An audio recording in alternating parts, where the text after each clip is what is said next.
तो hello friend, कैसे हैं आप सभी को हमारे यूट्यूब चैनल पर स्वागत है। तो आज के वीडियो में मैं आप सभी को बताने वाला हूं श्वसन के बारे में, यानी कि श्वसन किसे कहते हैं। यानी कि श्वसन के बारे में आप सभी को इस वीडियो में बताऊंगा, यानी कि श्वसन किसे कहते हैं।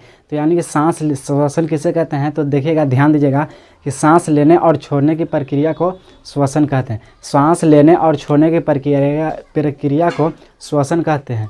और जितने भी इसमें अंग भाग लेते हैं, यानी कि जितने भी इसमें अंग भाग लेते हैं उसे तंत्र कहते हैं। यानी कि एक तंत्र में बंधा होता है।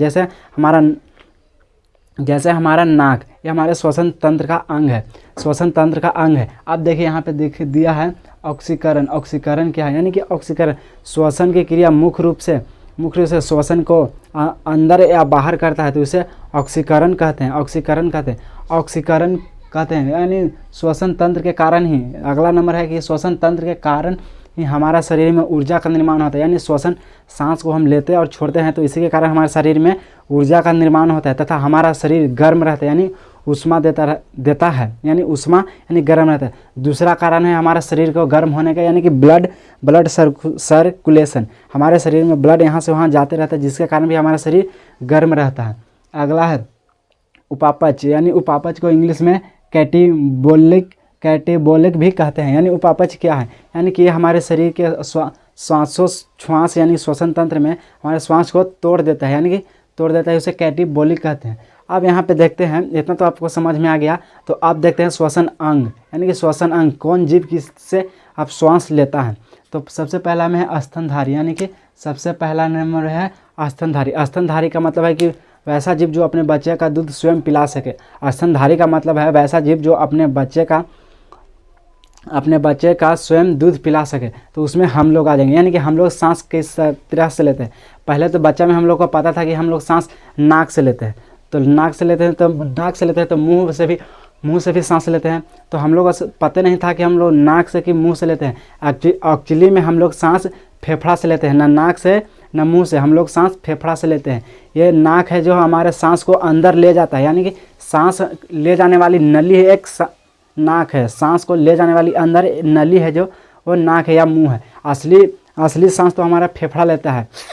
देखिए हम लोग सांस ती रहे हैं तो हम लोग नाक से सांस नहीं ती रहे, हमारे फेफड़ा से सांस तिरा रहा है। ठीक उसी प्रकार हम लोग का स्तनधारी, यानी कि हमारा श्वसन अंग क्या है, हम सांस किस अंग से लेते हैं, तो हमारा हो जाएगा, हम जो स्तनधारी का हो जाएगा फेफड़ा से।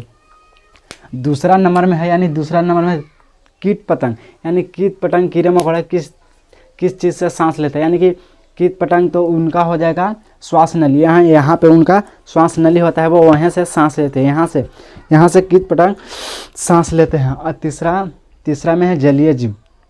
जलीय जीव में हो जाएगा मछली, मेढक, सांप, इसमें भी आ जाता है। तो हम लोग को मुख्य रूप से देखिएगा जलीय जीव में मछली मेन रूप से आता है। यानी कि जलीय जीव में मछली किस तरह सांस लेता है, तो मछली गिल्स से लेता है। गिल्स गिल्स जो होता है मछली के गलफाड़ा के पास होता है, जो इस तरह से सांस लेते हैं, यहाँ के ऐसे खोलित रहता है, इसको गिल्स बोलते हैं। मछली में आप देखिएगा कि यहाँ पे उसका थोड़ा सा कॉर्नर रहता है, वो यहाँ से खोल कर सांस लेता है। यानी गिल्स मछली है जो गिल्स से, इसे हिंदी में फ्लोएम, ये उर्दू भाषा इसे फ्लोएम कहते हैं। मेढक, अब देखिए मेढक किससे सांस लेता है। मेढक 3 तरह से सांस लेता है। मेढक जो है 3 तरह से सांस लेता है। पहला है भूमि पर। अगर मेढक यानी इसको हिंदी में बैंग भी कहते हैं। अगर मेढक भूमि पर हो तो वो सांस फेफड़ा से लेता है। अगर वो भूमि पर है तो वो सांस फेफड़ा से लेता है। अगर वो भूमिगत यानी भूमि के अंदर हो तो वो सांस त्वचा से लेता है। अगर वो भूमि के अंदर हो तो वो सांस त्वचा से लेता है।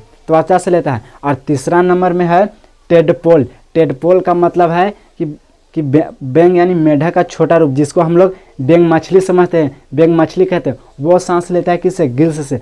बैंग मछली को हम लोग बचपन में उसको हम लोग मछली समझ लेते हैं, उसको पोसते थे तो वो सारा बैंग बन जाता था। अब चलिए इतना तो समझ गए, तो अब चलिए आगे देखते हैं। यानी कि श्वासोच्छ्वास, ब्रीथिंग सिस्टम, यानी श्वासोच्छ्वास। तो इसको समझने के लिए देखिए, सांस अंदर लेना और बाहर छोड़ना, यानी कि सांस को अंदर लेने को निश्वसन, सांस को अंदर लेने को कहते हैं निश्वसन, और छोड़ देना यानी कि श्वास को छोड़ देना निश्वसन। यानी कि अंदर लिए तो उसको निश्वसन और छोड़ दिए तो निश्वसन होता है। यानी कि अंदर लिए तो इंस्पायरेशन और छोड़ दिए तो एक्सपायरेशन होता है।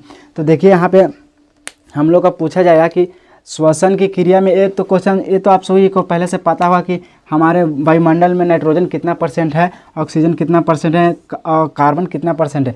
तो मुख्य रूप से इससे आपका क्वेश्चन नहीं आएगा, आपका क्वेश्चन बनेगा इससे, यानी कि इससे बनेगा। अगर हम हवा में जितना परसेंट नाइट्रोजन है उतने ना हम लेंगे, यानी कि हमारे वायु में यानी कि हवा में नाइट्रोजन कितना परसेंट है, तो यानी 78%। तो सांस लिए 78% और छोड़े कितना, तो 78%, यानी कि हम वायुमंडल से लिए 78% और छोड़े भी 78%।